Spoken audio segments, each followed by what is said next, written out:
Bueno, amigos televidentes, nos place hoy en Salud y Punto presentar a la doctora Yajaira Ortiz. Ya la habíamos tenido anteriormente aquí en el programa y nos trae temas muy interesantes. Hoy trataremos lo que es el cáncer del colon. Buenas tardes, doctora. Buenas tardes a los amigos televidentes. ¿Cómo está, doctora? ¿Bien? Estamos bien. Qué bueno, bienvenida. Gracias. Muchos temas teníamos interesantísimos aquí antes de que subiéramos al aire. La verdad es que conocer los síntomas de algunas de estas enfermedades a tiempo es la clave para poder tratarlas y curarlas, ¿verdad? Así es. ¿Qué es el cáncer del colon rectal y cómo se produce? Exacto. Antes de responder a tu pregunta, quiero darle una información a los amigos televidentes de que en las últimas semanas hemos estado oyendo mucho acerca de esta enfermedad del cáncer colorectal, y es precisamente porque el 31 de marzo estuvimos celebrando el Día Internacional a favor de la prevención del cáncer colorectal. Entonces, por eso que hemos estado escuchando hablar mucho sobre este tema y sobre todo sobre lo que son los factores preventivos que pudiéramos hacer en estos pacientes. Ok, pero explíquenos para que los televidentes entiendan qué es el cáncer del colon rectal y cómo se produce. Bueno, el cáncer colorectal es una neoplasia de tipo maligno.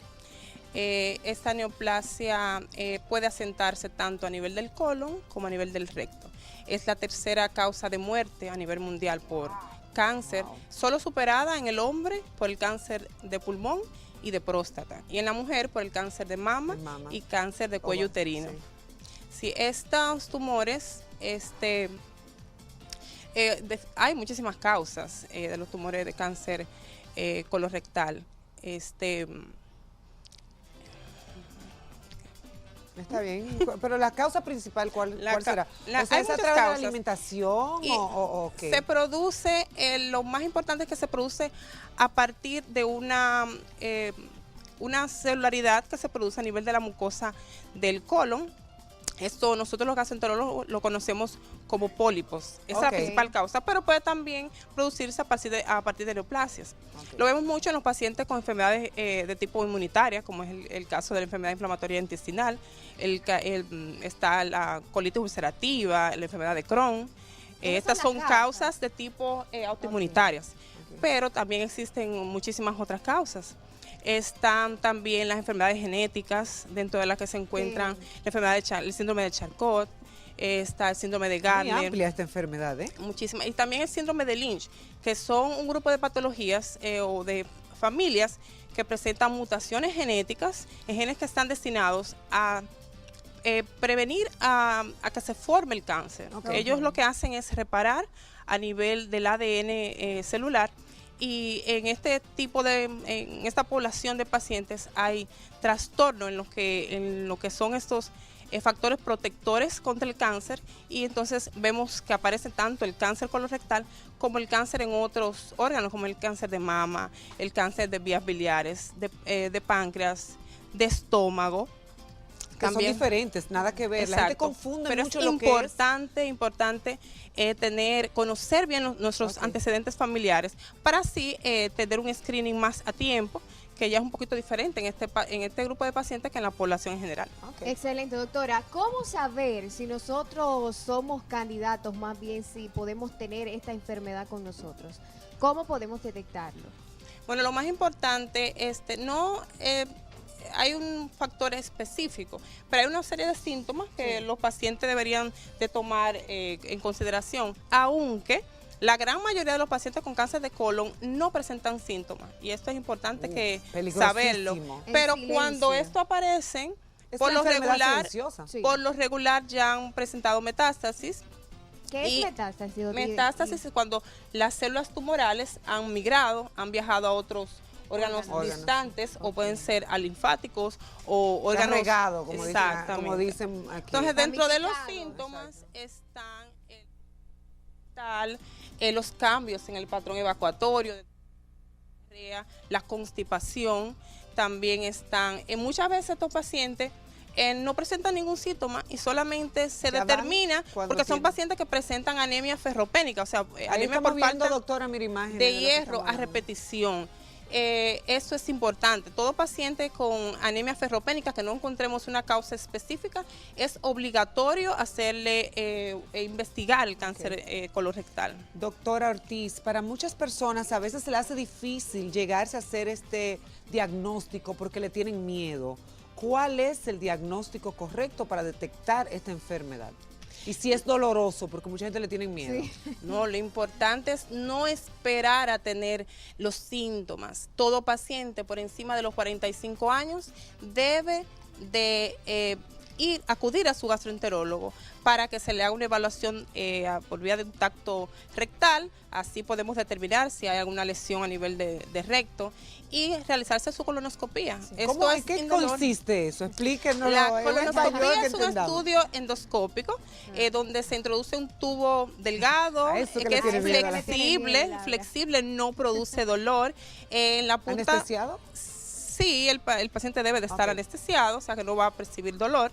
En la punta del equipo tiene una cámara en la cual la imagen va a estar proyectada hacia una pantalla y también podemos introducir instrumentos a través de los cuales podemos también, si visualizamos alguna lesión que pudiera ser sugestiva de una neoplasia premaligna, la pudiéramos también extirpar en el propio procedimiento. En caso de que en ese estudio, en ese proceso, se encuentre algún tipo de anormalía, ¿cuál es el tratamiento que se utiliza para dicha enfermedad? Bueno, el tratamiento va a depender del grado de avance que tenga el tumor. Los tumores, sí, hay varios grados. Yo explicaba anteriormente que las principales formas de cómo aparece el tumor es a partir de los pólipos. El 90% son pólipos. Entonces, estos, tú me decías que exactamente, el tratamiento se puede hacer por vía endoscópica, donde se extirpa la lesión que es sugestiva. Entonces, esa lesión se envía a patología. Entonces, de acuerdo al reporte de la biopsia, será el seguimiento que se le va a dar al paciente. Ahora, sí resulta que es un pólipo de tipo inflamatorio, que no es de tipo adenomatoso, los de tipo inflamatorio son benignos y no degeneran a cáncer. Entonces, el seguimiento es a los 5 años. No hay que darle. ¿Qué usted recomienda, doctora, a las personas, o sea, qué deben de cambiar en su vida, qué costumbres deben tener, quizás alguna, alimentarse de cierta forma para poder evitar y prevenir esta enfermedad tan terrible? Porque tengo entendido que una enfermedad ya cuando está terminal, que es terrible, terrible. Oye, claro. Bueno, ¿qué las puede hacer la suertes que persona? tenemos, hay medidas que podemos tomar en cuanto para prevención, aunque hay otras entidades como lo son los antecedentes genéticos, que ya ahí no pudiéramos hacer mucho, como el caso del envejecimiento, también son factores que no pudiéramos nosotros dominar, pero hay otros como lo son la alimentación, el consumo de carnes rojas se ha asociado al cáncer de colon. Eso ya todo el mundo es sabido. Incluso el año pasado, la Organización Mundial de la Salud dio este informe y fue como un shock. Los ganaderos se pusieron en contra de los alarmante. médicos. Pero realmente el consumo de carnes rojas, de carne de cerdo, de res y de cordero se asocian porque contienen nitrosamidas y se asocian a la presencia de carne. También la disminución en el consumo de alimentos que contienen sustancias antioxidantes o micronutrientes, como lo es la vitamina C, la vitamina D, la A, la E, que son sustancias micronutrientes que de cierta manera nos previenen del cáncer de colon.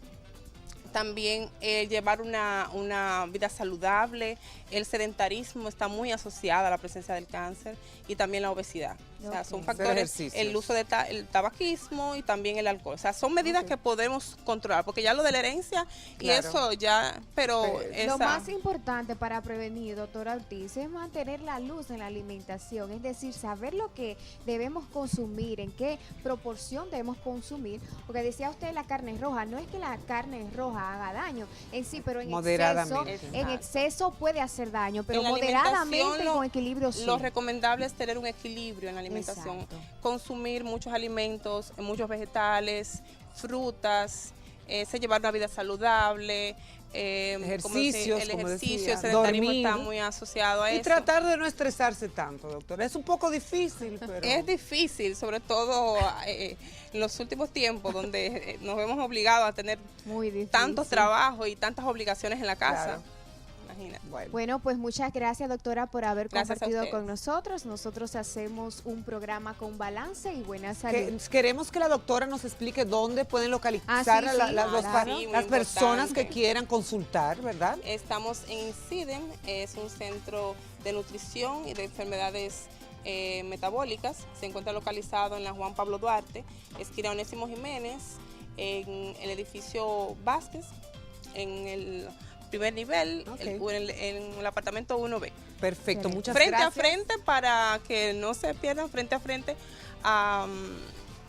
al Centro de Cultura. Ok, perfecto. Doctora Yajaira Ortiz, ya saben, pueden preguntar por ella y consultar por allá. Y como decía Crisagna, nosotros seguimos con más del contenido del alma y la voz del pueblo, Show de Nelson.